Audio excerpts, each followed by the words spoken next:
NDPS narcotic drugs and psychotropic substance ఏం చెప్తుంది? చిన్న క్వాంటిటీ అంటే దాదాపు 1 గ్రామ్ కానీ 2 గ్రాములు కానీ హెరాయిన్ కానీ కొకాయిన్ కానీ గాంజా కానీ బాంగ్ కానీ వీడ్ అనే ఒక పదార్థం ఉంటుంది. చాలా మంది అదే ఎక్కువ సేవిస్తున్నారంటే బాగా ఏజెన్సీ ప్రాంతాలకు సంబంధించిన పిల్లలు ఎవరైతే ఉన్నారో వాళ్ళు చాలా చిన్న క్వాంటిటీ 50 రూపాయలకి 150 రూపాయలకి మార్కెట్లో దొరుకుతుంది. దాని మీద కేంద్ర ప్రభుత్వం కానీ రాష్ట్ర ప్రభుత్వం కానీ కంపల్సరీగా కట్టడి చేయాల.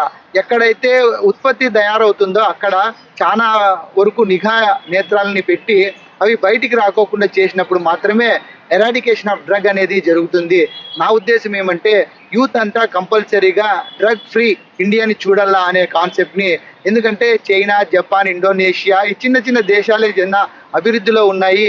సౌత్ సూడాన్ కానీ అవన్నీ మాదక ద్రవ్యాలు ఎక్కువ ప్రొడ్యూస్ చేస్తున్నాయి. అక్కడ నుండి ఇక్కడికి ఇంపోర్ట్ చేసుకొని వాళ్ళ భవిష్యత్తుని ఇది అదో గతిగా అయిపోతుంది. కాబట్టి narcotic drugs psychotropic substance act మీ మీద పడకుండా ఉండాలనుకుంటే మీరు మంచి వారితో స్నేహం చేయాలా, మంచిగా ఉండాలా, సొసైటీని ఒక 10 మందికి హెల్ప్ చేసే విధంగా మీ యొక్క ఆలోచన ఉండాలనేది నా